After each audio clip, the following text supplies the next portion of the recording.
Cecilia Checha Merchán. ¿Está bien? Sí, bueno, Eduardo, está muy bien. Está muy ¿Cómo bien. estás? ¿Nacida en James Cray? Sí, en realidad nací en Córdoba, pero cuando tenía apenas unos meses me fui a James Cray con mi familia, que es oriunda de James Cray. Mi mamá, mi papá, toda mi familia es de esa zona, de James Cray, de Oliva. Así que bueno, ahí pasé toda mi infancia, soy criada, yo me considero de James Cray, que es, para los que no saben, a lo mejor los que vienen de la capital saben porque lo ven ahora señalizado, que es donde está el peaje yendo para Córdoba. ¿Cuánto está de Córdoba capital? Y está a 100 kilómetros. 100 kilómetros. Y es una ciudad, es un pueblo de 3.000, 4.000 habitantes actualmente. Y me imagino que este es el himno de James Cray, ¿no? Esa canción, esa es una canción como muy popular de una época, que en realidad se cantaba, porque además se imaginarán los que están escuchando que James Cray es cordobesear la palabra o el nombre James Craig, así ¿no? Es, o algo así se así diría. Así es. Algo así creo que se diría, porque yo tampoco pronuncio muy bien el inglés, pero es ese pueblo donde en realidad se llamaba Chañares, y cuando pasó el tren le pusieron el nombre de James Cray, que es un inglés de la industria ferroviaria. Exactamente. Viste, Ajá. cuando muchos pueblos llevaban esos nombres de los que pasaban y ponían el ferrocarril. Pero ese señor se llamaba James Cray. Nosotros homenajeamos a James Cray. Exactamente. Nosotros de ese señor no sabemos mucho. Lo que sí sabemos que nuestro pueblo, con todo lo que tiene, aparte es un pueblo por donde no pasa un río, no pasa nada, pero la verdad que mi infancia ahí, la infancia de muchos de los niños y las niñas ahí ha sido muy muy linda para mí. Y quiero agregar que el autor de esta letra es el papá de Checha, y los 4 de Córdoba son todos de ahí de James Cray, los originales. No son todos de ahí. Mi papá sí, mi papá es uno de los 4 de Córdoba, y él habían formado un grupo que se llamaba Los Jacra, de James Cray. Y después ellos hicieron esta otra banda que eran los 4 de Córdoba, donde no eran. Después creo que fueron cambiando. Yo no sé ahí mucho cómo fue esa conformación, porque por supuesto todo eso pasó mucho antes de que yo nazca. Los Jacra es James Cray puro. Exacto, esos eran todos de James Cray. Claro.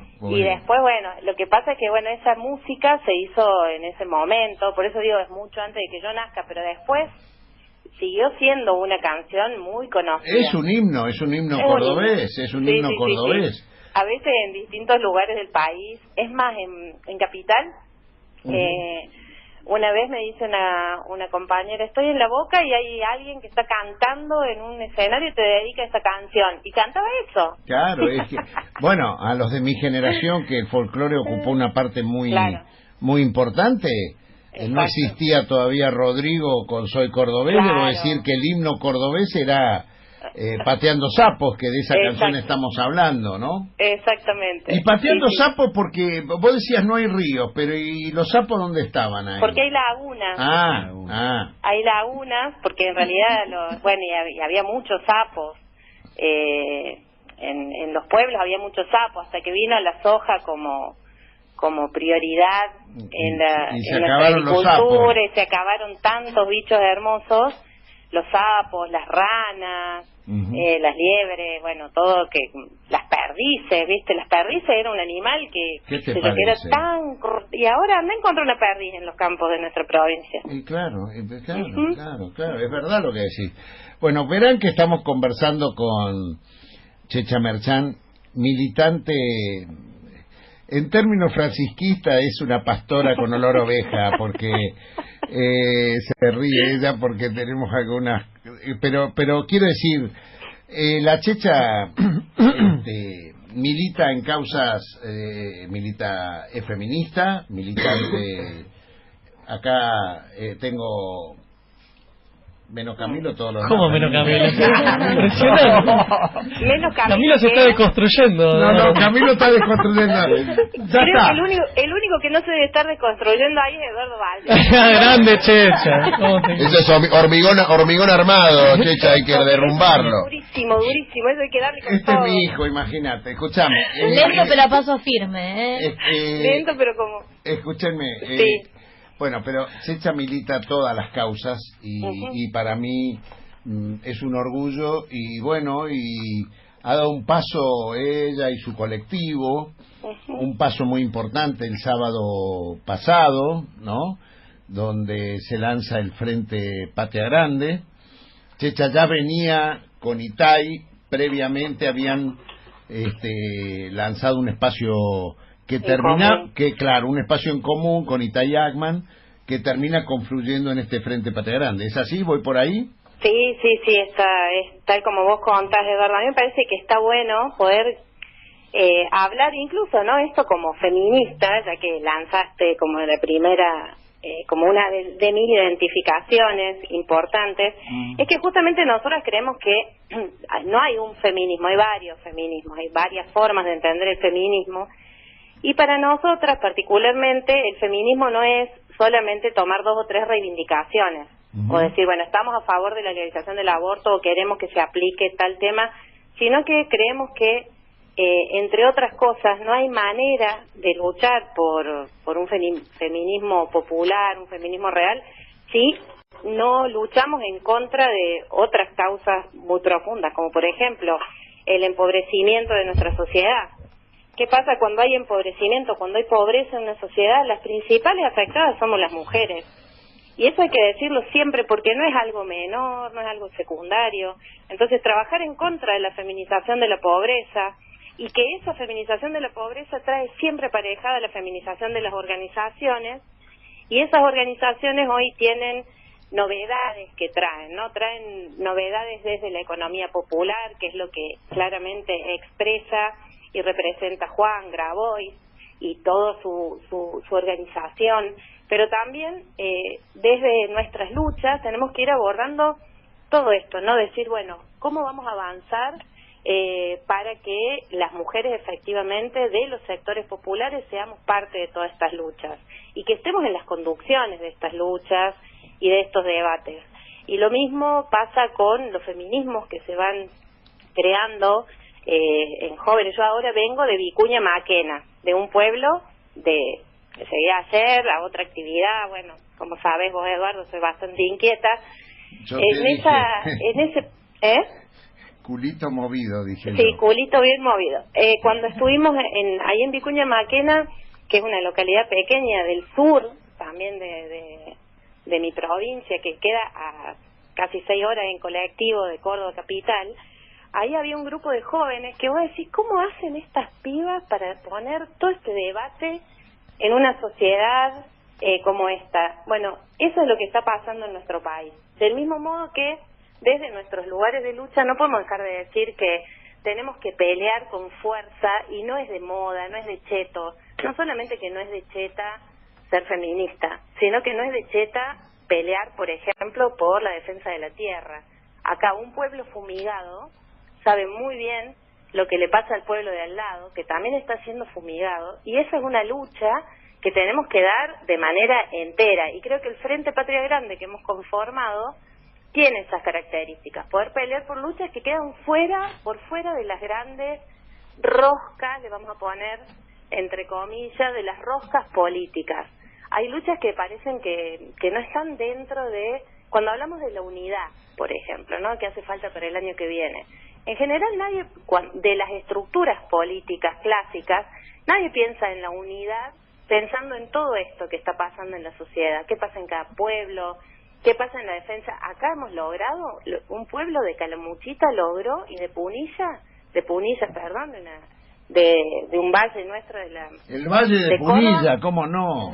Claro, del Valle de Punilla, lograron que no pase una autovía por donde estaba diseñada que pase, para que no se irrumpa sobre nuestros bosques nativos. Eso es una lucha que tiene que estar incorporada en cualquier frente antineoliberal tal como estamos llamando desde distintos espacios. Para que realmente ocurra esto, que es lo que nosotros deseamos y que planteamos con claridad en Mar del Plata, con todos los compañeros y compañeras de distintos espacios políticos, es que justamente todos esos tenemos que estar dentro y expresados dentro de un frente antineoliberal. No puede ser solo en las estructuras clásicas, sino que tenemos que ir a la búsqueda de ese sentido en común, hermanado, vital, que tenemos desde las organizaciones sociales, desde las organizaciones políticas de otro tipo. Perdón, Camilo, dale. Por ahí seguro Malena después va a querer hacer una pregunta con el tema del feminismo. Yo, Checha, te quería preguntar cómo veías vos el escenario de la persecución judicial en la región, ¿no? Esto del lawfare, y que ya es a nivel mundial, tocando que yo tengo entendido que vos tenés muy buena relación con Jean-Luc Mélenchon y con el partido de Francia Insumisa, que hace poco hubo un allanamiento en la sede del partido con una metodología muy similar como estamos viendo acá en la región, ¿no? Bueno, mirá, lo que está pasando en la región es realmente extremo, ¿no? Creo que ustedes lo deben haber dicho un montón de veces, seguro en la radio. Lo que pasó en Brasil con el triunfo de Bolsonaro es la consolidación de un golpe de Estado duro, potente, de nuevo tipo, no es ningún golpe blando, que se inicia con justamente la destitución de Dilma. Yo creo que todo esto se inicia justamente cuando desde los Estados Unidos, desde las corporaciones financieras, se dieron cuenta en el 2005 que venía en serio el tema de la unidad de nuestra América, que venía en serio la potencia de las organizaciones libres del pueblo junto con sus líderes en aquel momento, y creo que ahí se pusieron a trabajar en ese sentido. Y el tipo de persecución, como vos decís, es impactante. Es impactante y cómo se repite. Las corporaciones financieras apoyadas en las corporaciones judiciales y en las corporaciones mediáticas, y que de ese modo van avanzando como avanzaron en Brasil, como avanzan en la Argentina, con Cristina y con otros luchadoras, del mismo modo que avanzan contra Correa y contra quienes están con Correa. Y en nuestro país particularmente creo que tenemos que hacer algunas asociaciones muy fuertes, porque lo que ocurrió en Brasil, por ejemplo, con el asesinato de Marielle Franco, fue como muy potente, visible, se hizo visible una lógica que ya existe en Brasil de antes y que se profundiza, que es la persecución de dirigentes sociales, políticos de determinadas características. En el caso de Marielle Franco, una mujer negra, lesbiana, que pelea por los derechos en su ciudad. En nuestro país no estamos tan diferentes de eso, porque tenemos presa a Milagro Sala y a otras compañeras junto con ella, a Shakira, con una cantidad de violación a los derechos de nuestras compañeras que es impactante. Y decir en esto también que en nuestro país estuvo el asesinato de Santiago Maldonado, el asesinato de Rafael Nahuel, como una lógica de persecución sobre las protestas o sobre la organización social y política, las libres, la organización libre de nuestros pueblos. Y creo que en ese sentido nosotros tenemos que levantar muy fuerte, no solamente tenemos que levantar muy fuerte la voz y no dejar que estas cosas decaigan. A veces yo pensaba, ¿no? Estábamos todos tan azorados con lo que estaba pasando en Brasil y casi no hablábamos de los 1000 días de prisión de Milagro. Y me parece que son temas que están tan asociados, y como vos decías, es a nivel mundial. Pero yo creo muy potente en esto. A veces mis compañeras dicen que yo si bien claramente no soy parte de ninguna iglesia, creo en todo, ¿viste? A mí vuelo una hoja y creo en el vuelo de la hoja, ¿viste? Creo en todas las cosas, tengo como un amor muy fuerte por la vida y estoy muy apegada a todo eso, y creo que en este momento el odio está siendo un capital político muy importante. Basta escuchar a la ministra de Seguridad nuestra, basta escuchar, a los líderes a nivel que están en los gobiernos de derecha, y decir que el odio empieza a ser un capital político importante de esta época. Pero lo que nosotras y nosotros no debemos olvidar nunca, jamás, es que lo único que mueve la historia es el amor. Entonces nosotros tenemos que concentrarnos en eso, el amor a los demás, el amor en la diferencia, el amor en nuestras disidencias, o sea, cómo podemos encontrarnos y cómo podemos apoyarnos en algo que vuelve a ser, que tiene que ser nuestro sentido en común. Impresionante. Has dejado acá reflexionando, veo las caras positivas, Malena. Sí, yo recién, cuando estabas hablando, y te voy a volver a traer, como decía Cami recién, al mundo de la agenda feminista, que además es un tema que a mí particularmente... Sí, no me dejen afuera. Del cual aprendemos, Eduardo, juntos. Valderica, ponete tus tapones, haz lo que quieras, esta es nuestra parte. Este es nuestro momento también. Sí, y además llegamos para quedarnos. Completamente. Sí. No, que pensaba con esto que estabas diciendo y en relación a esto del odio y la importancia de la militancia con de la alegría, ¿cuál es también la agenda feminista que tiene que ver? Vos recién hablabas sobre la cuestión del suelo, pero de cara a las elecciones del año que viene, ¿cuál crees vos que tiene que ser esta agenda?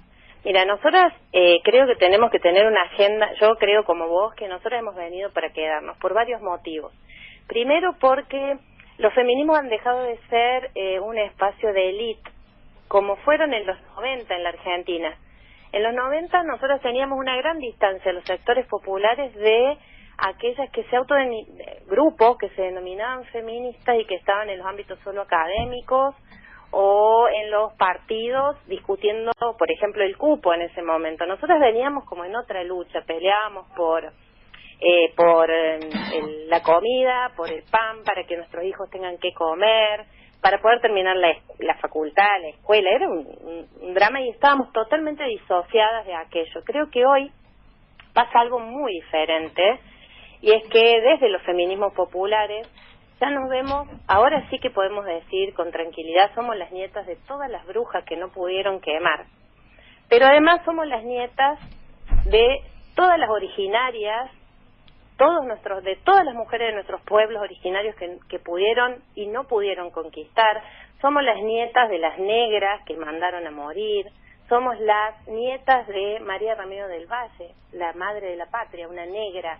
O sea, tenemos otro lugar de reivindicación de nuestra historia que hace que nos podamos ver hoy desde otro lugar. Nosotras, las negras, las indias, las verdes, las amarillas, las de todos los colores, hoy estamos paradas para decir, nosotras no nos vamos a mover de este lugar, como vos decías, porque tenemos nuestra propia historia, la hemos construido, y en esa propia historia somos jóvenes de todas las edades, pero hay un montón de jóvenes de 15 y 16 años que también están a full y que están llevando esto para adelante. Creo que parte de nuestra agenda para el año que viene es, primero, decir que, por supuesto, no hay unidad posible sin nosotras. No existe la unidad sin nosotras. Cuando decimos sin nosotras, decimos, en primer lugar, Cristina Fernández tiene que ser parte de esa unidad, porque ella expresa no solamente como dirigente, como una dirigente muy destacada y casi única en nuestra región y en nuestro país, que puede llevar adelante una confrontación con el neoliberalismo, sino además porque es una mujer que ha dado muestras de que pudo ir tomando y abordando nuestras propias banderas. Y en segundo lugar, sin nosotras significa, no queremos cupo o espacio femenino, queremos espacio para las feministas populares que realmente estamos haciendo transformaciones en los lugares. A veces es fácil para muchos compañeros que haya mujeres en los espacios que no le hagan sombra a nadie, ¿no? Nosotros queremos las mujeres que vengan y que puedan coordinar junto con nuestros compañeros hermanos, puedan coordinar los espacios, puedan ser parte de los debates, que los lleven adelante y que realmente podamos ahí estar e insistir. Y en eso creo que parte de la agenda, por supuesto, queda pendiente la legalización de la interrupción voluntaria del embarazo como un debate, pero también, y como principal, creo que tenemos que discutir la feminización de la pobreza. Creo que ese es un tema que nos diferencia absolutamente de los feminismos liberales. Totalmente. Y que esa diferencia nuestra de los feminismos liberales tiene que notarse, tiene que verse, tiene que sentirse, en el tipo de representación que nosotros vamos logrando el año que viene. Me gustó mucho eso, feminización de la pobreza, desarrollo. Chicha. Eso, Eduardo, Sí. hay algo en eso que siempre dejamos a un costado. Recomiendo mucho, ahora ha estado en Capital mucho Silvia Federici. Recomiendo a los que les guste leer y tengan un tiempo en el verano, en algún momento, que lean Calibán y la bruja. Es un libro realmente que explicita un montón de cosas, pero lo voy a decir sencillo como yo pueda. Dale. Creo que la feminización de la pobreza es algo que tiene que ver con que hay un sistema, yo diría morboso, que es el sistema capitalista, que es este sistema salvaje desde todo punto de vista, que hace que las diferencias de las clases sociales sean brutales. Y dentro de esa diferencia también hay una necesidad, que es que haya un sector de la sociedad que haga tareas que no sean remuneradas. Esas tareas, hay muchas economistas que lo explican muy bien, dicen que si se incorporara al Producto Bruto Interno toda la tarea que llamamos la tarea doméstica, que es la tarea de los cuidados, esa tarea ocuparía casi el 30% del Producto Bruto Interno de un país. Sin embargo, no está tenida en cuenta en las lógicas de los análisis económicos de todos los grandes economistas que circulan todo el día dando vuelta por todos los canales de televisión. Y ese 30% lo hacemos mayoritariamente las mujeres. Lo hacemos de manera gratuita y recargamos con la totalidad de las tareas del hogar. Además de esas tareas que hacemos de modo gratuito, ganamos mucho menos dinero por el mismo trabajo que hacen los varones. También la brecha ahí es de un 27 o 30% de acuerdo a determinados análisis y estudios. Y además ocupamos los lugares más precarizados del sistema económico. A todo esto hay que sumarle que la mirada de cuál es el lugar de las mujeres, que es todo esto, la del cuidado, la de las tareas más precarizadas y todo lo demás, en general también somos donde se van a descargar muchos hombres cuando necesitan placer o más que placer, descargar sus violencias sexuales sobre nosotras. Por lo tanto, creo que analizar que cuando hay pobreza, las primeras que caemos en esa situación de pobreza somos las mujeres. Entonces, si nosotras no podemos ver esto, es muy difícil que podamos ver que cuáles son los sistemas de opresión en los que vivimos. No está disociado un tema del otro. Para nosotras es muy importante poder analizar la sociedad en la opresión, en las desigualdades sociales, en las desigualdades raciales y étnicas. No es lo mismo ser extranjero en este país si sos el que viene del Fondo Monetario Internacional o si sos boliviana. Totalmente. Y es muy distinto ser boliviano a ser boliviana, también dentro de nuestro país. Y creo que todas estas cosas son las que nosotros tenemos que analizar. ¿Y por qué es tan importante analizar la feminización de la pobreza? Porque las mujeres, como decía antes, cuando se da la situación de feminización de la pobreza, inmediatamente feminizamos las organizaciones. Esto es algo que charlamos mucho con Juan, por ejemplo. Cuando se feminizan las organizaciones, o sea, se llenan las organizaciones de la economía popular, los comedores, los merenderos, los trueques, todo se llena de mujeres. El problema es que es tan fuerte el patriarcado, que es justamente el patriarcado, es el socio principal, son como uña y dedo del capitalismo, o sea, son lo mismo, de la desigualdad. Entonces, ¿qué pasa? Las mujeres entramos a las organizaciones, pero después muchas veces las decisiones las siguen tomando los varones.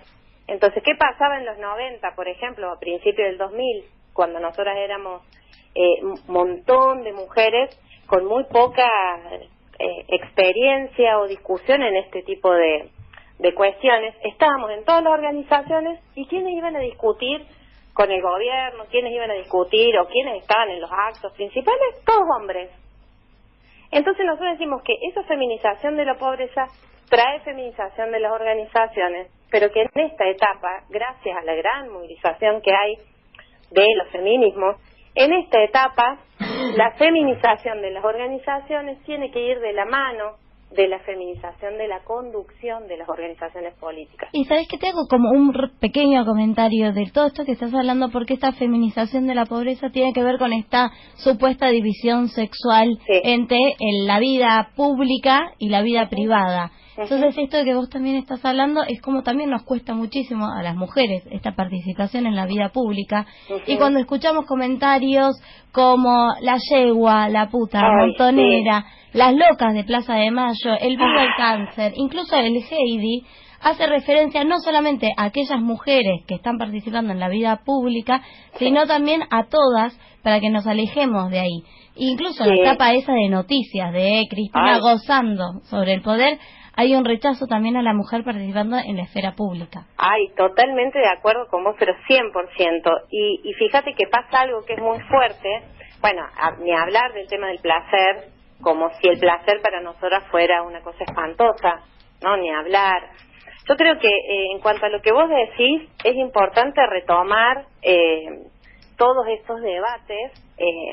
Lo que se hizo con Cristina es espantoso, lo que se hizo con Dilma, las barbaridades, las tapas de diario. Pero también hay que decir que muchos de nuestros compañeros, y también es un debate que tenemos que dar al interior de nuestras organizaciones, muchos de nuestros compañeros dicen, no, a mí me dirige una mujer, yo ya soy un capo, a mí me dirige una mujer. Pero con sus propias compañeras, con las pares o con las hermanas de la vida y de la militancia, no tienen la misma consideración, porque miran de otro modo, ¿no? O sea, bueno, porque ya me dirige una mujer, ya está. Nosotros tenemos que poner en debate todo. Y la esfera pública, como vos decís, es la esfera que nos han dejado siempre afuera. Pensemos nomás que, bueno, si pensamos en cómo está construido nuestro derecho y cómo se tuvo que ir construyendo y transformando a base de luchas para que las mujeres tengamos algún derecho, cada vez que hay un derecho es porque se ha buscado y se ha conquistado el voto femenino. Mi abuela no votaba. Pues es increíble, visto de hoy. Mi hija no podía creer cuando le dije, cuando tenía 10 años, que mi abuela no votaba. Hoy estamos discutiendo otras cosas. Y creo que en esto del ámbito público, siempre volver a pensar en lo difícil que es para nosotros. Bueno, yo fui mamá muy joven, y para mí la militancia, me di cuenta también de joven, me di cuenta muy pronto, sin saberlo, ¿cuáles eran todas las diferencias? A mí, por ser mujer y por no serlo. El ámbito público siempre fue un ámbito sumamente difícil para todas las mujeres. Y yo acá voy a poner el ejemplo de mi abuela, que lo pongo bastante, porque de James Cray. Muy bien. Mi abuela era una peona rural. En la infancia ella tenía que cocinar a los 10 años a toda la peonada, a toda la gente, porque su mamá había quedado inválida. Entonces ella me contaba, cuando yo empecé la escuela primaria, mi abuela era una cuentista tremenda, nos contaba cuentos, aparte siempre éramos protagonistas, mi hermano y yo, ¿no? Siempre, y mis primos. Y cuando empecé la escuela primaria, mi abuela no me podía ayudar en las tareas, y me explica que ella no había ido a la escuela. ¿Qué me dijo mi abuela? ¿Por qué no había ido a la escuela? Y eso a mí me marcó, creo que para siempre. Me dijo, yo no podía creer de ninguna manera que ella no había ido a la escuela, porque era muy inteligente. Y mi abuela dijo, no fui a la escuela porque soy pobre del campo y mujer, me dijo mi abuela. Y me dio una explicación que para mí es marcante hasta el día de hoy, y tenía 6 años. Ella, por supuesto, que no tenía un pelo de feminista, ni de política, ni de nada. Era una laburante, era una criadora constante de hijos, ¿no? De sus propios hijos, los hijos de los nietos, los hermanos de su marido, bueno, crió a todo el mundo.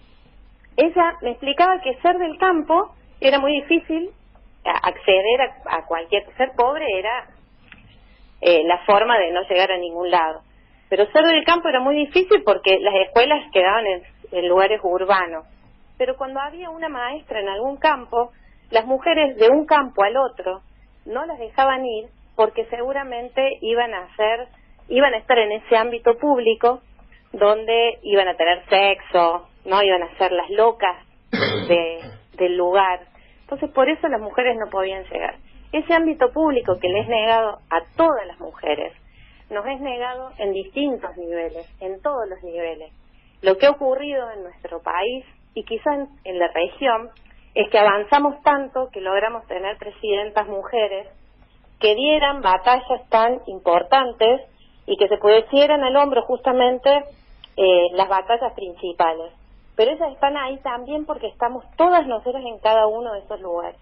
Entonces tenemos que apoyar absolutamente en este caso nosotras a Cristina, pero también tenemos que apoyarnos nosotras mismas, entre nosotras, entre las compañeras y hermanas de la vida de estas mujeres de los sectores populares, de nuestras hermanas que están dando la batalla en cada uno de los lugares. Y no confundirnos en esto, no somos todas iguales, pero sí entre nosotras, entre las compañeras, entre las que queremos realmente que se acaben con todas las injusticias, sí que nos tenemos que acompañar y sí que tenemos que dar esta batalla a fondo, para afuera y para adentro, porque el machismo no es un enemigo solamente externo. Es muy fácil decir cuáles son los enemigos del pueblo. El FMI, las corporaciones mediáticas, las corporaciones judiciales, ahí lo tenemos re clara. Pero cuando decimos el machismo, es como decir el individualismo. ¿Dónde está? Está dentro de nuestras propias organizaciones también y la tenemos que batallar. Y creo que batallar en contra de esos enemigos internos es una tarea fundamental de este nuevo tiempo. Es parte de lo que tenemos que hacer desde nuestras propias organizaciones, querer militar con amor, con alegría, ser realmente austeros en nuestra propia vida, ser personas que queremos transformarlo todo, y para eso vamos transformando también nuestras formas de entender el mundo. Me parece que es algo fundamental. Cecilia Merchán, muy pedagógico todo. La verdad, vamos a subir esta conversación a las redes sociales porque es una clase magistral, ¿eh? Yo particularmente, debo decir, a mí me gusta mucho cuando converso con alguien y aprendo y me quedan cosas para siempre. Esta es una de esas entrevistas, Checha. Ay, qué bueno. Te agradecemos mucho, ¿eh? Te has podido, viste que pudiste hablar, decir, fijaste vos la agenda, me encantó. Y aprendí este feminismo popular que voy a hurgar por ahí y voy a buscar el libro que... ¿Cómo era el título, Checha? Yo te voy a llevar, mira, viste que yo llevo siempre al Parlasur todos los libros. Sí. Bueno, te voy a llevar no solamente Calibán y la bruja, sino los libros que son de mi autoría, que te van a ser muy útiles y son muy sencillos. Escúcheme. Sos uno de los que no me da mucha bola ya, pero yo te llevo ahora. Antes de cortar, decí los libros de tu autoría.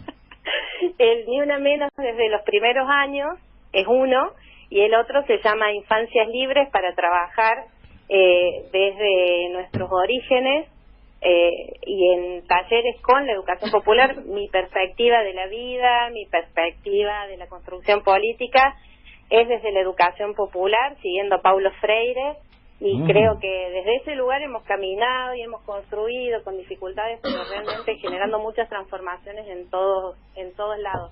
Así que esos libros son súper accesibles. El martes nos tenemos que juntar a trabajar, así que espero ahí recibir el martes algo. te llevo los libros y ahí los ves. Un beso grande, Cecilia. Saludos, gracias, a ustedes. Gran conversación, muchas gracias. Y adentro, con el bolichero